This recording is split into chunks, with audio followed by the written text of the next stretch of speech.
Hello everyone, আসসালামু আলাইকুম। This is focus by sport জোনের পক্ষ থেকে আপনাদের সকলকে সুস্বাগতম।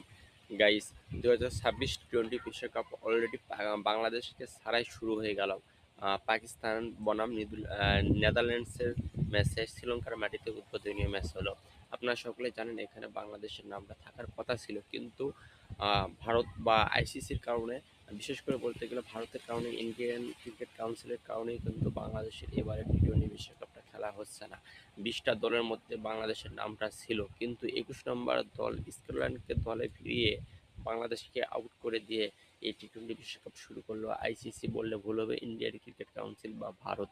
আপনারা সকলে জানেন বাংলাদেশ 8 থেকে 9 নম্বর র্যাঙ্কিংয়ে ছিল, কিন্তু বাংলাদেশকে এবারে বিশ্বকাপ টি-20 বিশ্বকাপে জায়গা করে দেওয়া হয়নি।